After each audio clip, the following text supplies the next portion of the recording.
they're fundamentally different in the way, I mean the service actually is the same, what you need to do is the same, but actually they're fundamentally managed in a much different way than technical regulations. So in some respect, and in fact we did a similar training, Sergey and I in Georgia, to the one we gave you, and then the same people from the Georgian chamber did the one on SDS, and they said it's far easier to do technical regulations. There you go.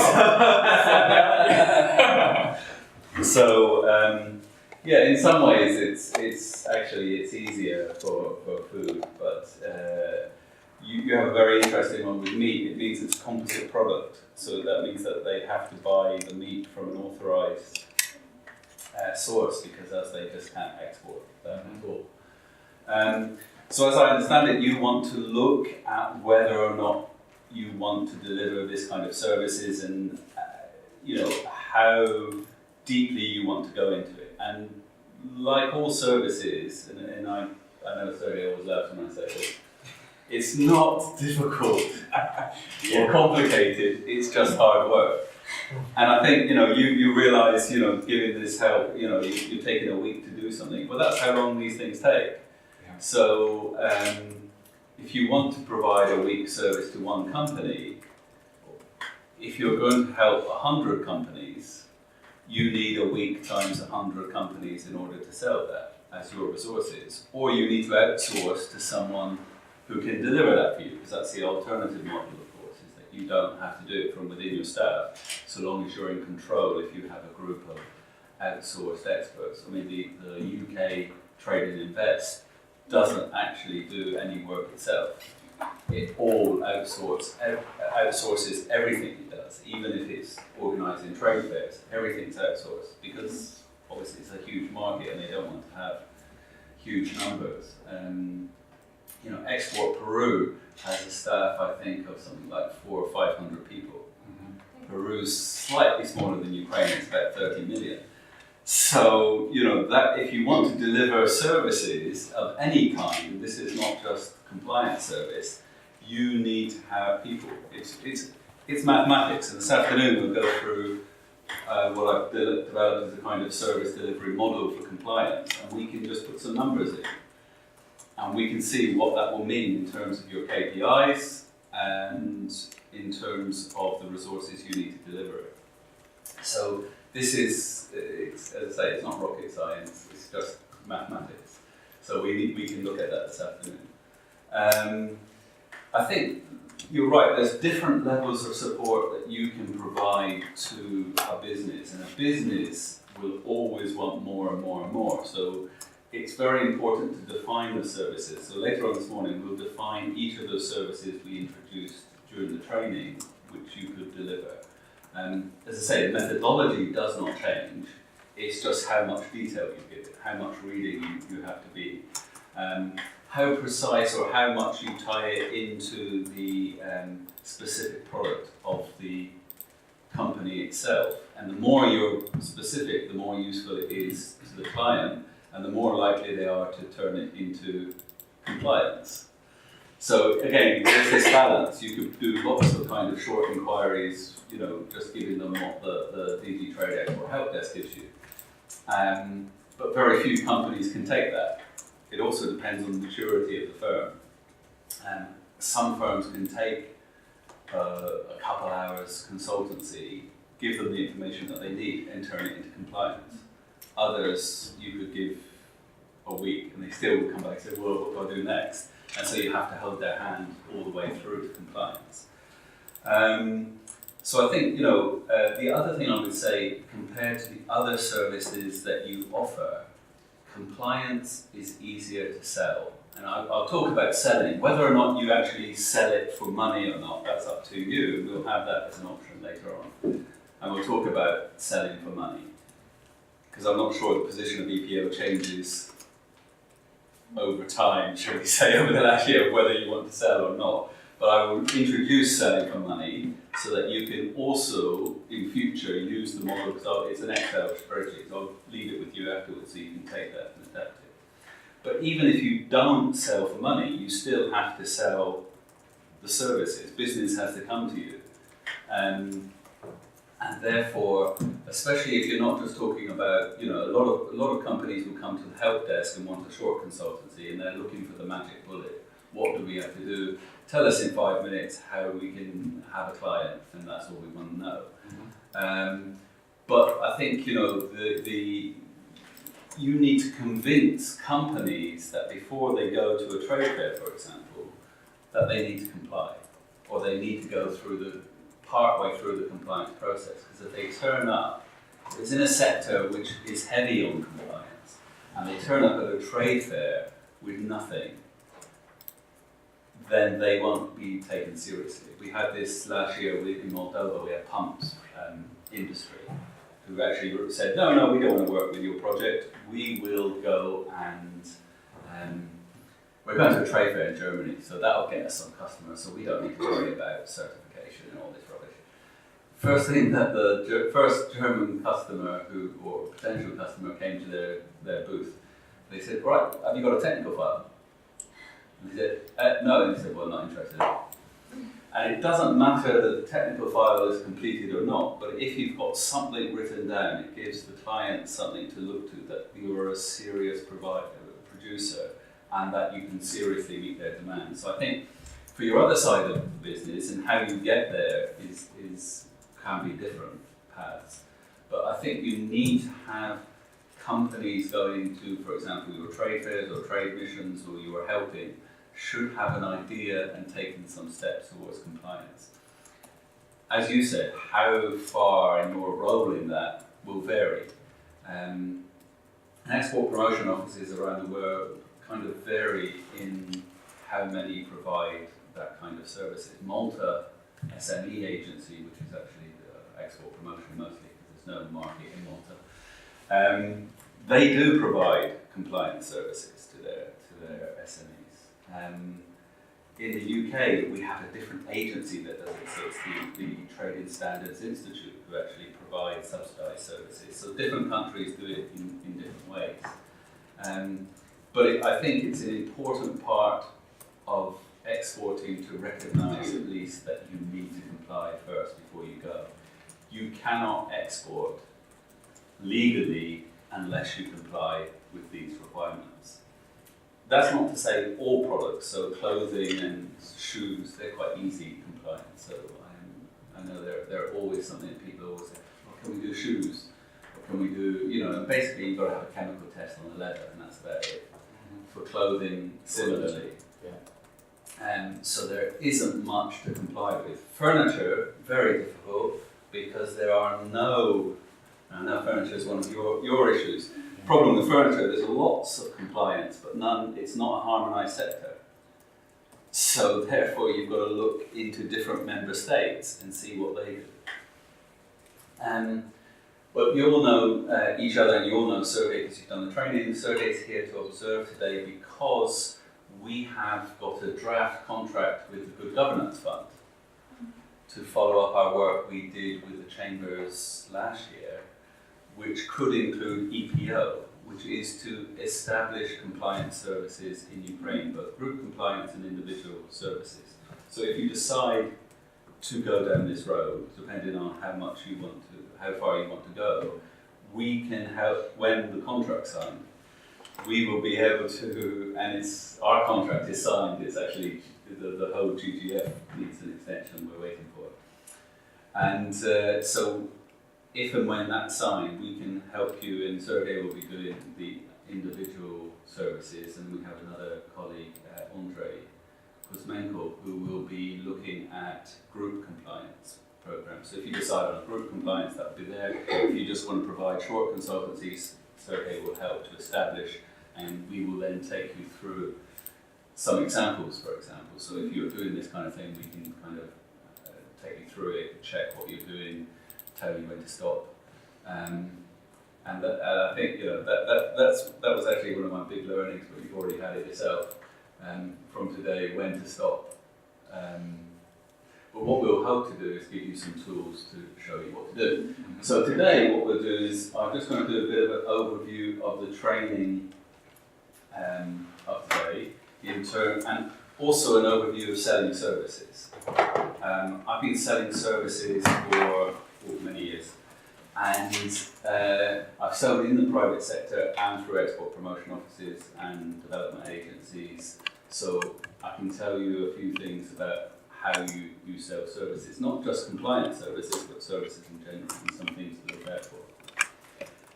Then I'll just talk briefly about the EU system of product safety compliance, which is a little bit about going over what you've already known. But also I'll talk a little bit about, so it's a bit more like a reminder of the key elements. But also I've got 2 or 3 slides on SBS and food safety, so we can talk actually more about that. All right, no problem. Then we'll have a short break, and then before lunch we'll look at what each of the 6 services that I highlighted in the training, and we'll talk about a little bit more in a minute, what they actually look like in reality. And we'll give you some kind of tools, we've got some guidelines and some,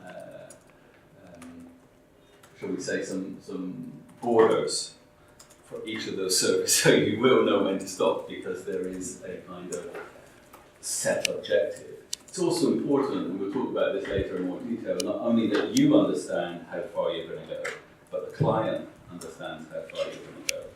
And if you're offering things for free, they're no less demanding than if you offer it for money. So you need to manage expectations of the client as well, so that if they come to you and say, we want some information, can you help me? Yes, I can help you. They may have the expectation that you will take them all the way through to conformity assessment and declaration of conformity. Which even in a kind of 15-day service wouldn't be the case. You'd still leave them tasks. It's only when you go in and mentor them afterwards. So that can be anything up to 20, depending on the company, 20, 25 days of your time to take a company, or hold their hand all the way to them having the right certificates. Of course, that's kind of average figures. Then we'll break for some lunch, and then in the afternoon, we will work on establishing a service delivery plan for EPO. So this will be, in the afternoon, a workshop whereby you will individually come up with some ideas, we'll put them into the model, and you can say, well, can't do that, or that has very little impact, I'm not going to bother with that. And then, I mean, it doesn't really matter so much whether we agree the actual figures and the assumptions, but what you will be able to understand for each of those services is how the model works, so you can take it away and then have it as your service delivery plan for the EPO, and you can make adjustments. And also, things develop over time, so as I say, even if now you don't want to sell your services, maybe later on it's a way, if you were subcontracting, for example, you might have to sell because you pay subcontractors unless you've got a huge budget. So therefore, that might be something that you could introduce later if you didn't want to do it now. And then we'll just have some finalisation of what would be the first steps to actually start developing. So I'll just do a quick kind of overview of what we're going to do today and what kind of services we're going to focus on and how we're going to do it. So as I said, the first thing we want to do is to provide you with guidelines or guidance on how to establish these services at the EPO. Decide what you want to do, how much you want to do, and then together with the training on the methodology that we've given you, you will be able to start.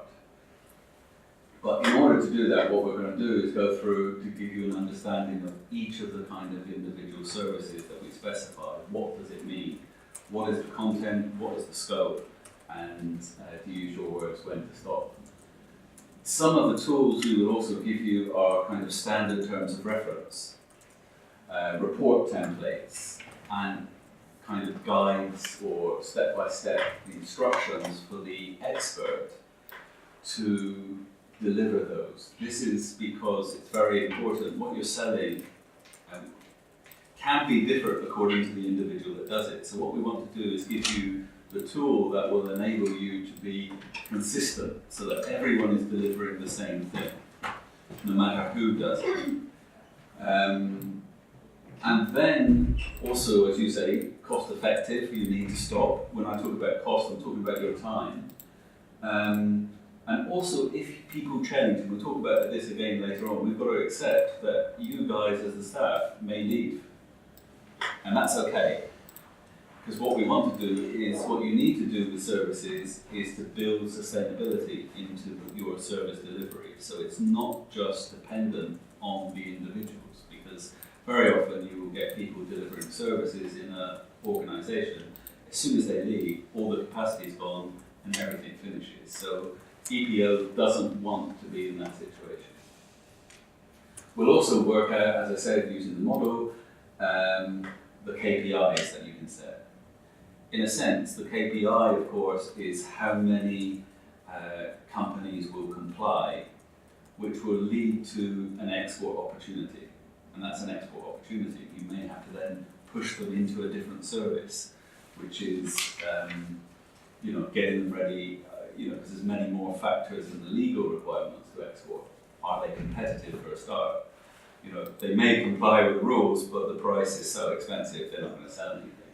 Or they may not have the ability to do the export marketing that's needed to actually sell. Or European companies just don't want the product. There's no guarantee with compliance that it will lead to actual business, but it just means that it creates the opportunity. As I say, we're not going to teach you the methodology of how to find out about that. You guys know that already, and you've already put it into practice. So we will have a short recap on it, but we won't do any more. So it's really important, I think, is, as I said, whether you charge or not doesn't really matter. The important thing is that you have to sell the services. Now, for something like help desk support, where you're going to promote the help desk, people are going to come, you then will be reactive. For many others, but that kind of thing will probably dry up after a while. So unless you're going to keep advertising the help desk on a kind of monthly basis, which is a cost, you'll get fewer and fewer help desk queries that will turn into a service. So you're going to have to sell those. And especially if you're going to sell them, and even if you don't sell them by money, but if you're selling them for money, you've got to convince people that they need the service. That's one thing.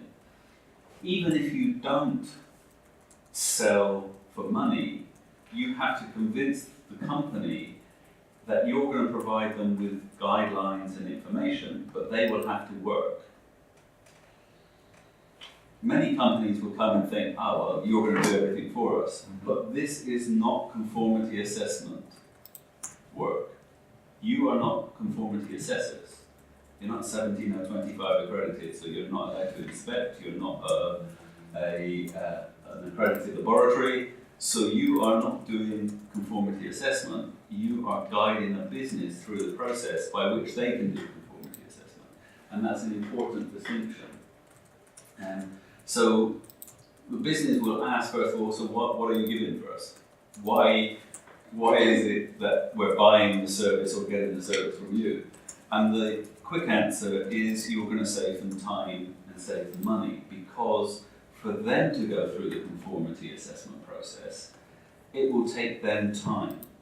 And you can find out the information that they need much quicker than they will be able to do it.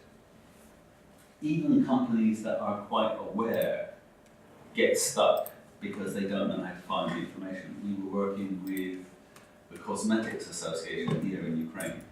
They have 9 permanent staff. They have one guy who's a lawyer just looking at product safety.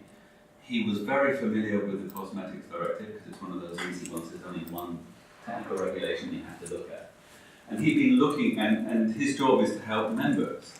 He'd been reading the directive, so he read the directive very well.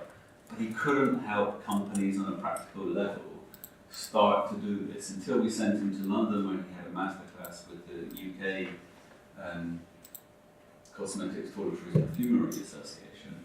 Then he had that kind of knowledge to bring back and actually help them. So though he'd been looking at it for over a year, doesn't matter. So that's his job. He's looking at this directive, I know it back to front. He could quote, being a lawyer, he could quote articles within that directive, but it still doesn't mean that he could actually turn that into support to a business. So imagine then a business looking at the EU law in English, thinking, where the hell do I start? So even if they've read lots of things, they don't know how to change it. So what we do is we give them that kind of guidelines, and that will save them a lot of time. Also, it's likely to save money, because as you know, when you're doing the methodology, you don't have to do, the first reactions of both producers in Ukraine and buyers in Europe is to spend money on testing. And most often than not, you don't need to do testing. So long as you can prove that, then you can save money. Or if you do need to do testing, instead of doing 20 tests, probably you can go down to 1 or 2 tests. So it's not only time, but you can save them money. And that's what you're selling them. You're not selling them conformity, you're selling them a path to conformity that saves them time and money. That's obviously very valuable to them if they know it. But there's a lot of convincing. We'll talk about when we talk about the actual service itself. It comprises of selling the service as well. So we've got to put that into your time as well. So it's not just the 3 hours that it takes or the 5 days that it takes. It may also be 1 or 2 days to actually sell that service to the business. And you've got to factor that in. And you've also got to limit that as well. We were working with the chambers on export promotion a couple of years ago. Chernihiv were offering in their export club, they've got this export club. And so I think it's 1,000 hryvnia a month. And they were taking 4 days to negotiate a contract. Mm-hmm. So the cost of sales is just through the roof for 1,000 hryvnia. You're joking, aren't you? No, but we wanted to provide what they want. And they're all very excited and enthusiastic, it's very nice, but the cost of sales in terms of resources has to be calculated as well. So we need to factor all of that in, and we also need to minimize it. Also, we need to think, are there any loss leaders? So if you are going to sell, sometimes there is a difference between information and know-how, and you're selling know-how. And sometimes there's a clear distinction between what is information that you just give to a business and what is know-how. How are they going to then take the steps to compliance? And there's things in between. And those things in between are very often loss leaders. So the information you have on your help desk, for example, on the kind of you need to take responsibility, the kind of outline key messages we presented at the last training. Business needs to take responsibility. That's kind of clearly information. It's just going to make the company aware that they need to do something. You need to comply with the legal requirements before you can export to the EU. That's just information. They can't do anything with it. Whereas when we say, if you're a toy producer, what you need to do is comply with the toy directive, and these are the elements. That's kind of information, and it's kind of know-how. And again, depending on the maturity of the company, they may be able to take that information and know-how and turn it into compliance, or start the process, or just sit and do nothing. So you'll have to decide which of those kind of general services you want to provide as income or KPI generating activities, and which are what we call loss leaders. So for example, in the UK, every supermarket sells milk at a loss. They never make it. It's usually 30% less than the cost they pay for milk, because they want to get people in. Bread, often the same kind of thing. So we buy bread and milk below the cost price, because the supermarket wants you to come in and it loses money on that so that it can make money on expensive things. And I think things like general seminars and business training that we gave you, you might repeat those more as loss leaders than as actual things that we would expect to do that.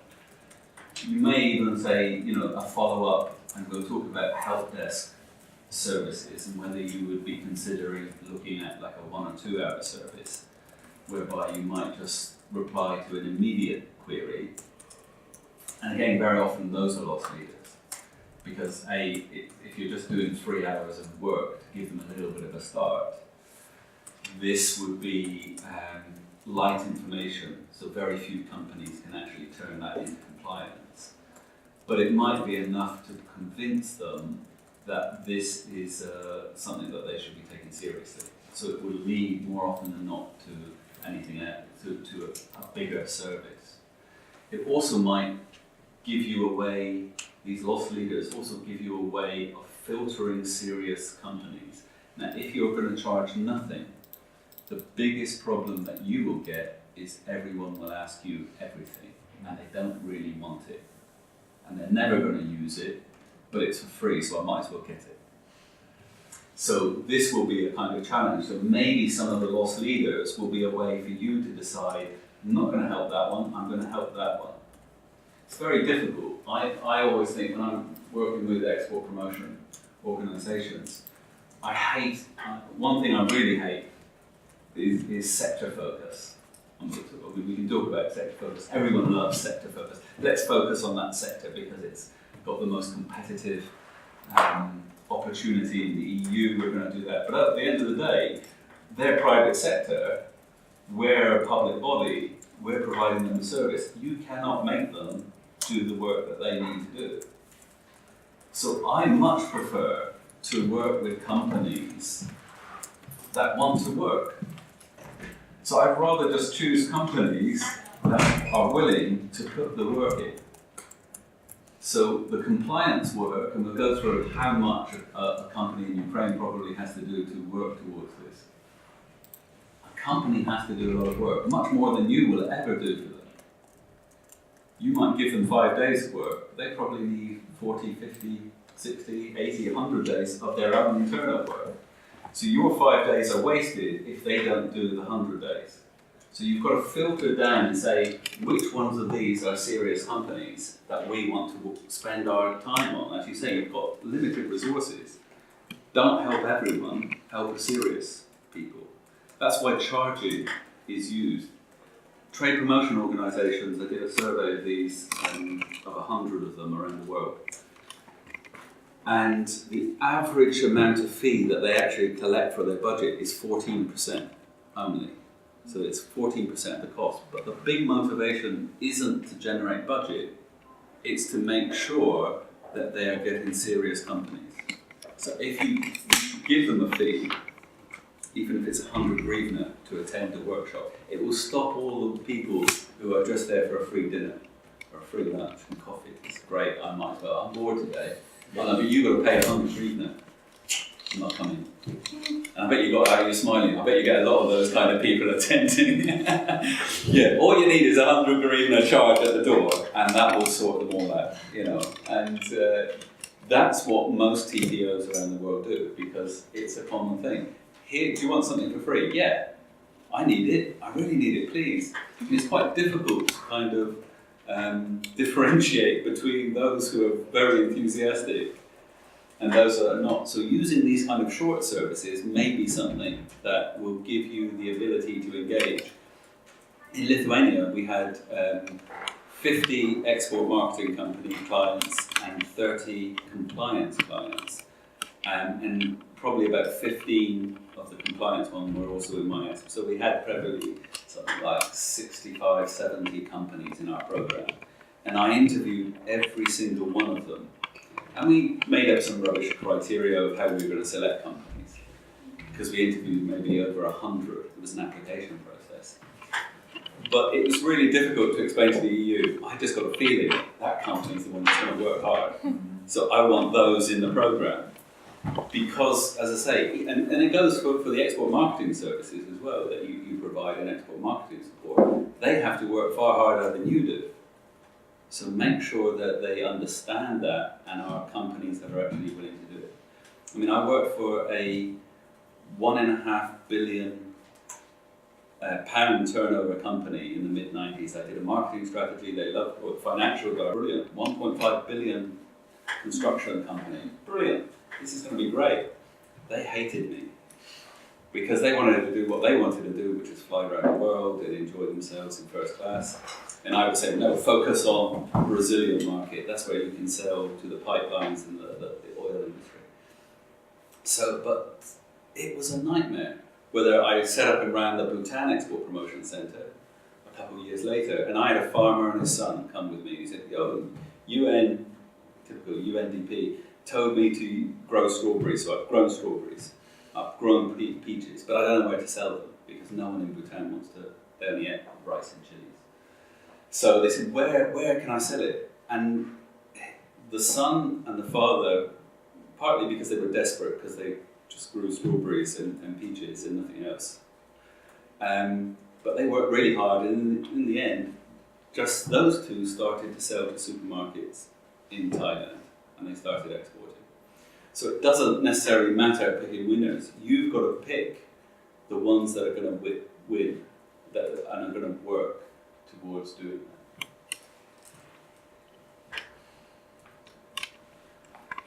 So, the fee rate conundrum.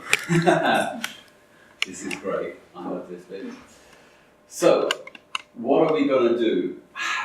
If you decide, and as I say, you may not be the ones deciding on this, but if you decide that EPO, either now or in the future, wants to charge fees, the question will be, what is the level of fee? And partly that's, of course, market-driven in terms of how much is the market willing to pay. And that actually depends on the type of service, because in the UK, I gave up after it stopped being subsidised. And also we had lots of compliance services because of the single market being created in the early 1990s. But by the late 1990s, I gave up selling in the UK, either export marketing services or compliance services. It was too difficult. People don't want those kind of services. They wanted compliance when the single market was coming because everyone was scared. And they wanted export marketing when our government paid 50% of the cost. So it was for half price for them. So it is not an easy thing. So you've got to say, where do we price point our business? And this is what you are, regardless of whether you think you are or not. You are a business in competition with others, and there are other opportunities as well. Whether or not you actually charge or how much you charge, you're still in competition. There's lots of free consultancy going around. There is plenty of studies that UN, World Bank give, and DFID in particular, that say that donors spoil the business support market in any country because countries like it for free. In Moldova, it was even worse because they're so poor and they got so much money going in because people feel sorry for them, that we were offering free compliance service and they still couldn't be bothered to come. They said, well, what else are you going to give us? Isn't there some kind of free money or free testing that will be done? So no, we'll give you the free know-how. And we've twinned you with the British Safety Industries Federation. Isn't that great? And I couldn't get companies to do it because they're so used to coming in with a bunch of money as well. So this can be a difficult thing for you. But the market will only sustain a certain amount. But the good news is, of course, Ukraine has 1.6 million SMEs. So you don't have to worry about it too much. There's a huge market. So if you can't find someone who's not willing to pay your price, be it an actual fee, subsidised fee, no fee but a commitment, then find someone else. There's plenty of other SMEs available. So don't rush, and this is always the temptation when you start these services.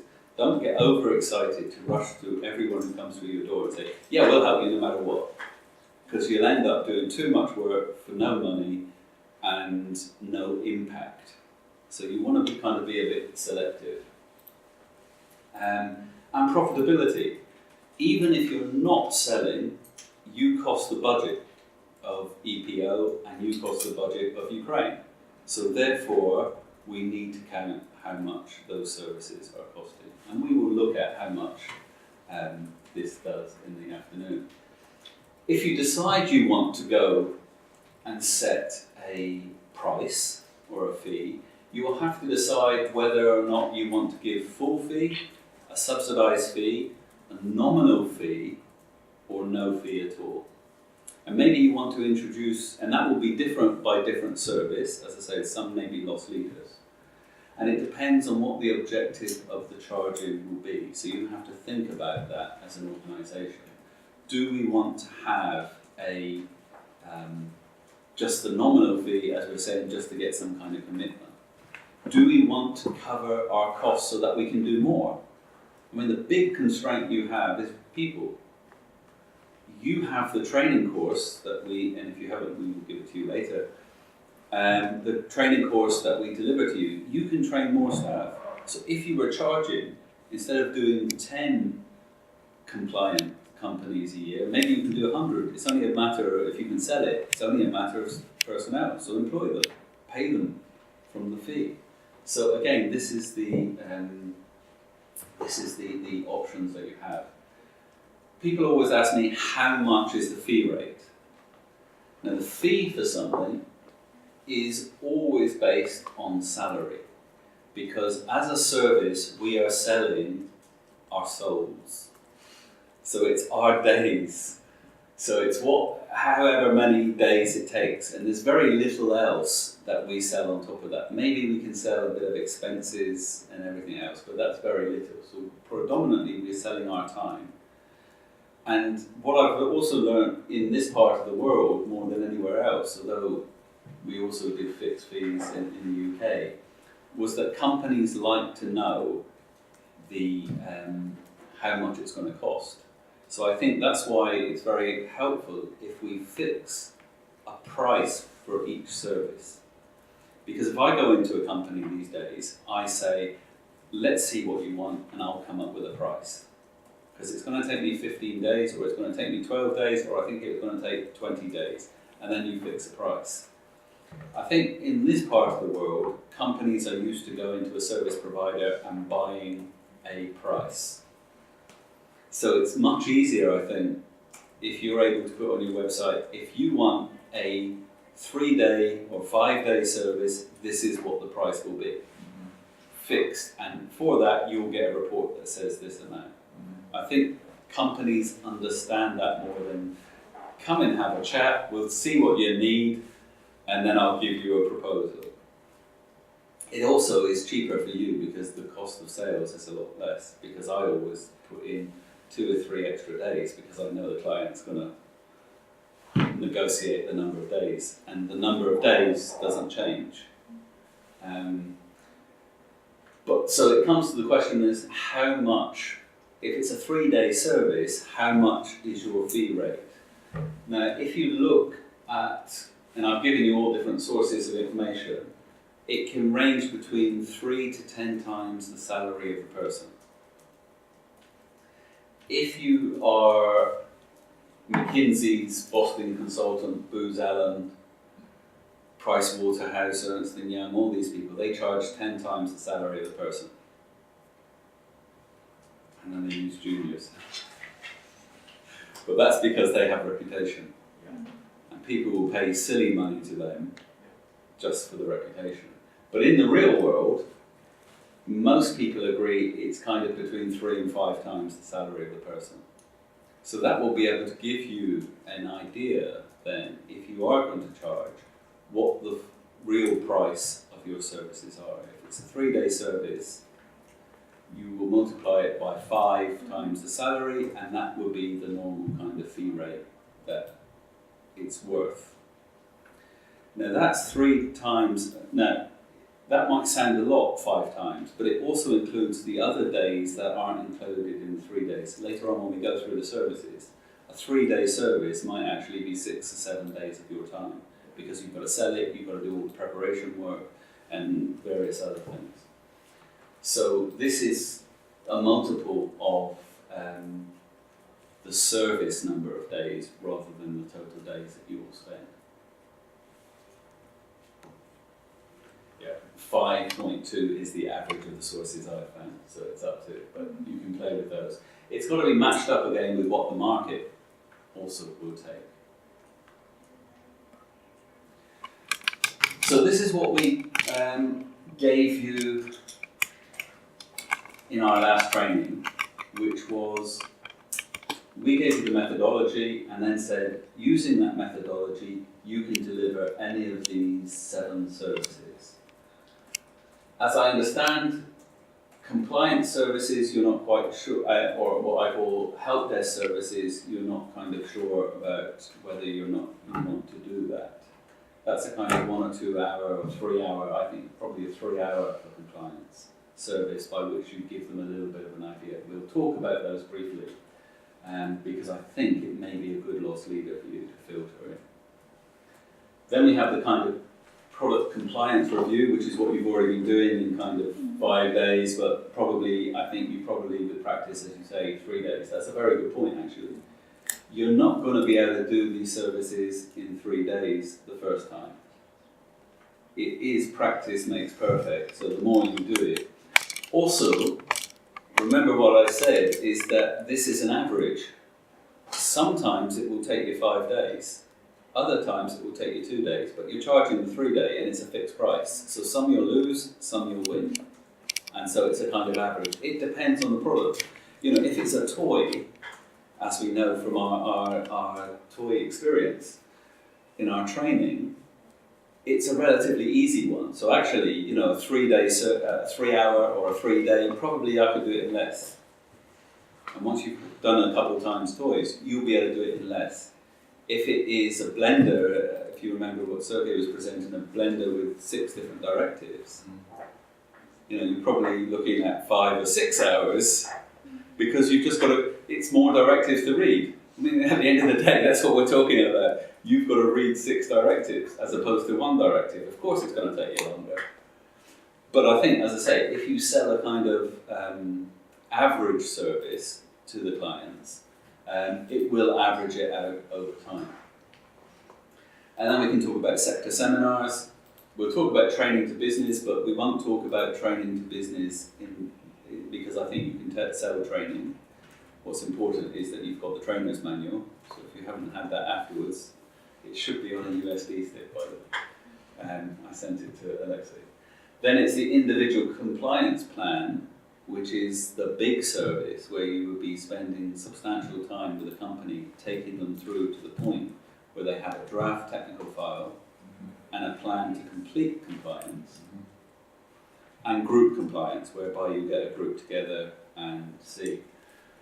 The final one is in-company mentoring. Usually, that is the real company who, one of 2 things happens. They've invested so much time with you and money with you that they feel confident in you helping them to the end process.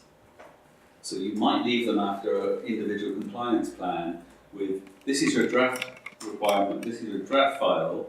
Now afterwards, what you need to do is go and have these tests done and buy these standards and have these tests done.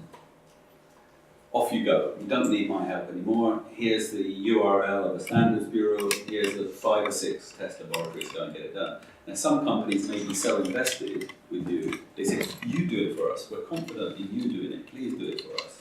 And again, that's okay. It just costs more money or more time if you're not charging. Other companies are just completely useless and just want to be taken all the way down to complete it. I'm getting a bit unkind. Some companies aren't used to negotiating with laboratories.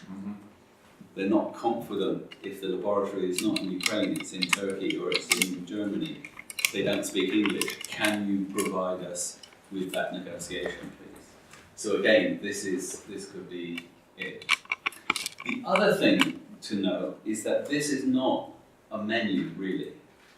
I mean, you can sell it as a menu, but very often a company will need 2 or 3 of these services. So they'll come to you and they'll land on your help desk, they'll say, oh, that's very nice information, I need to comply with different things to export, and I understand I'm responsible. can you tell me which directives I must comply with? So in a couple of hours, you'll tell them that. So they do the help desk operation. Then they'll come back to you and they'll say, oh, I've done that, thanks very much. Now what do I actually need to do to comply? So you might then go down to the product compliance. Then they may come back to you and say, yeah, that's great, can you help me to draft it? So it may be kind of, I guess, if we number these, 1, 2, 5. Others, you may do a sector seminar. And so you give them a sector seminar and say, this is toys, personal protective equipment, this is the directive, these are all the essential requirements, the risk categories, now what you need to do is this, and here's the template, off you go. And you can do that in a kind of nice sector seminar. And then they'll come back and say, what do I do now? I told you, no, please help me. So then they would then come in and maybe you need to do a kind of individual product compliance review for them. So it's not necessarily just the menu. It may be that they will come and select 2 or 3 of those different services before they can get to compliance. And as I said at the beginning, it depends on the maturity of the company. It depends on whether they have a compliance officer employed. This is the biggest thing that we have. Even the smallest of companies will have someone in the EU. They will have someone who is responsible, if not dedicated person, to compliance. Not only product safety compliance and quality assurance, but also financial due diligence, and it's usually the same kind of person who does all that. So again, if they haven't got someone who's responsible, it's the job of the managing director or the owner. So again, they may be coming back to you at different times. So what are we going to do for the rest of the day? We are going to do a bit of a seminar, so I'll talk to you for the rest of the morning. Try and keep awake. I did it in the morning so that we're not there. We'll go through the kind of training so that we then will look at, so this morning just before coffee, it'll be just me talking. Then after the coffee break, we'll do what we call a bit of training, which will be me talking again, but giving you some practical information and guidelines about what these services look like. So again, you can say, well, what actually is a 3-hour service? How much work should we do? When should we stop? How can we contain it so that it isn't forever and ever and ever?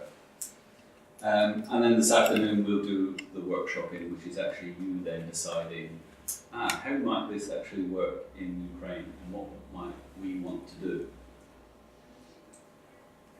So before we go on to do the talking bit, any questions so far?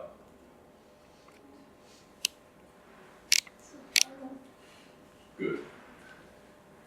So I'm not going to do this. You've all done the training. I didn't know whether lots of you, or you were going to bring people who hadn't done the training, because that would mean different things. So I'm going to skip lots of these slides, because I think you know it already. But what I will do is mention a few times the difference between SPS and TBT. I hate the phrase TBT, to be honest. They're not technical barriers to trade. The agreement is the prevention of technical regulations from becoming technical barriers to trade. But anyway, technical regulations, what we've been talking about so far in the training are things that help human safety, protection of the environment, and prevention of deceptive practices. That's metrology, that's legal naming of things. So that's what we're talking about. And the system that I described to you in the training, whereby the manufacturer is liable, well, the manufacturer is liable for food as well, but where you can self-declare, that's only for technical regulations. SPS and food safety operate in a different way. They're not voluntary, the standards, just to confuse you. We always say, when we talk about technical regulations, standards are voluntary. It's not allowed to be a mandatory standard. It's up to you if you use the standard. I can use any method I like. SPS, I call them measures, but they're actually standards. You've got to use them. You have no choice. Although actually those standards look more like technical regulations, but in terms of you've got no choice, you've got to comply. And you've got to use their methods. There is no choice. But SDS and food safety in general is health of humans, animals, and plants. So it's everyone's health. When you talk about food, it's complicated. When we talk about non-food products, it's quite easy. We're just talking about technical regulations and nothing else. When we talk about food products, there are technical regulations and there are SPS measures as well. And food products have both. So it is sometimes quite complicated. The easy way to remember it is a food label. So a food label is both SPS and TBT, all in one. All right? And the easy way is when you talk about 100 grams, or you talk about the list of ingredients in the food, that's information. So it's a technical regulation, because there's no health issue about it. This lasagna contains beef meat, 80%. That is a technical regulation because it is just purely information and prevention of deceptive practices. It is not an SBS requirement. An SBS requirement would be nuts, be careful. Because if you're allergic to nuts, you may die. So that is a health of humans issue, and therefore it's SPS. And it's important to make that distinction when you're talking about it, because the EU won't make that distinction. But the responsibility and the way you prove compliance is different. So for example, we had in the UK, in Holland, France, Germany, about a year ago, a big scandal. They were selling lasagnas, and it was horse meat, not beef. Now the French didn't care because they eat horses anyway. But that was a deceptive practice because the label had said, this is beef. And it wasn't, it was horses. But it was safe horse. So it wasn't an SBS issue. People weren't going to die from eating it. It was just it was fraud. Because I was buying beef and it was horse. So that's a fraudulent matter. And that's why it's technical regulation and not SBS. But in Geneva, they sit and debate what's SBS and TBT all the time.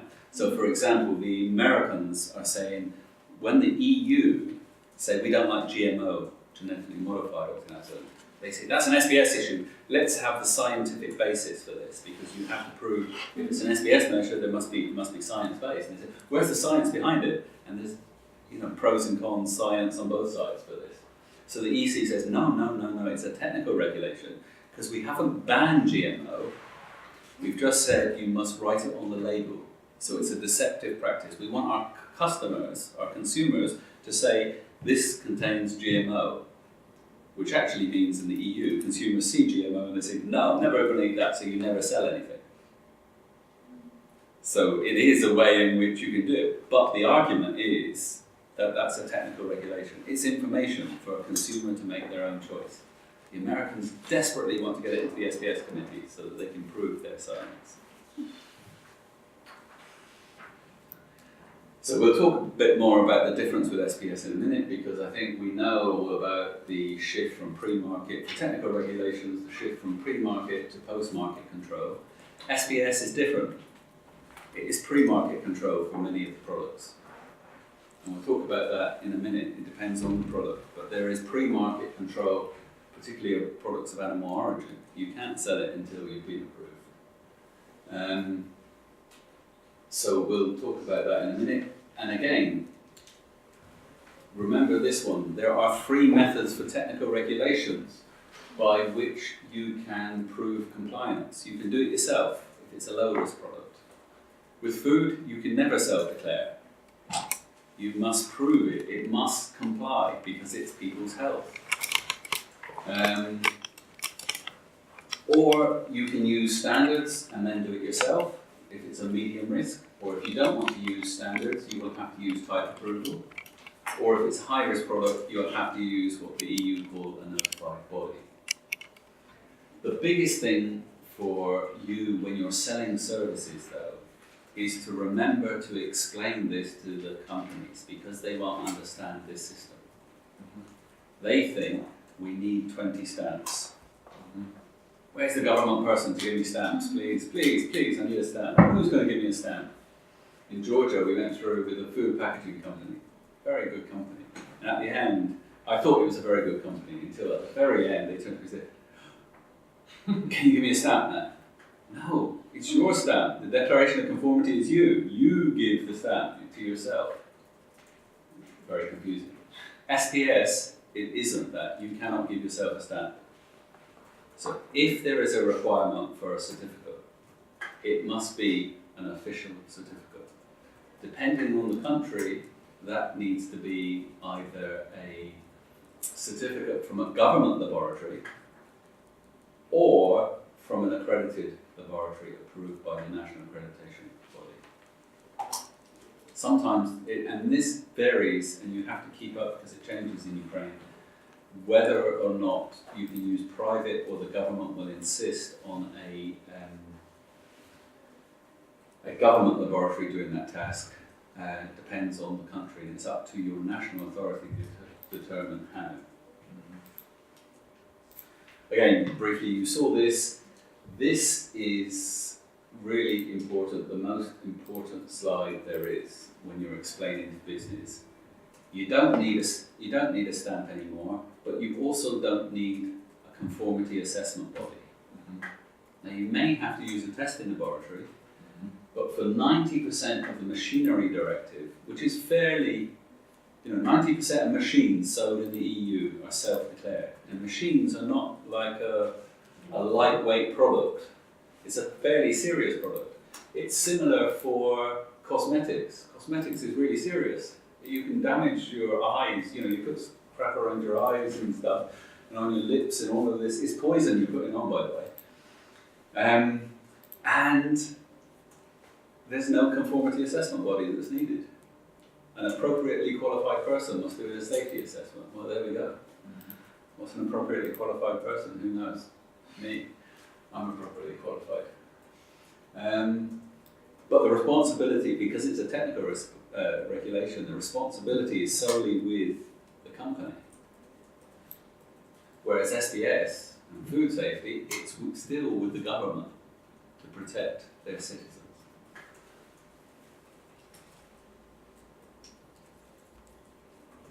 So remember this.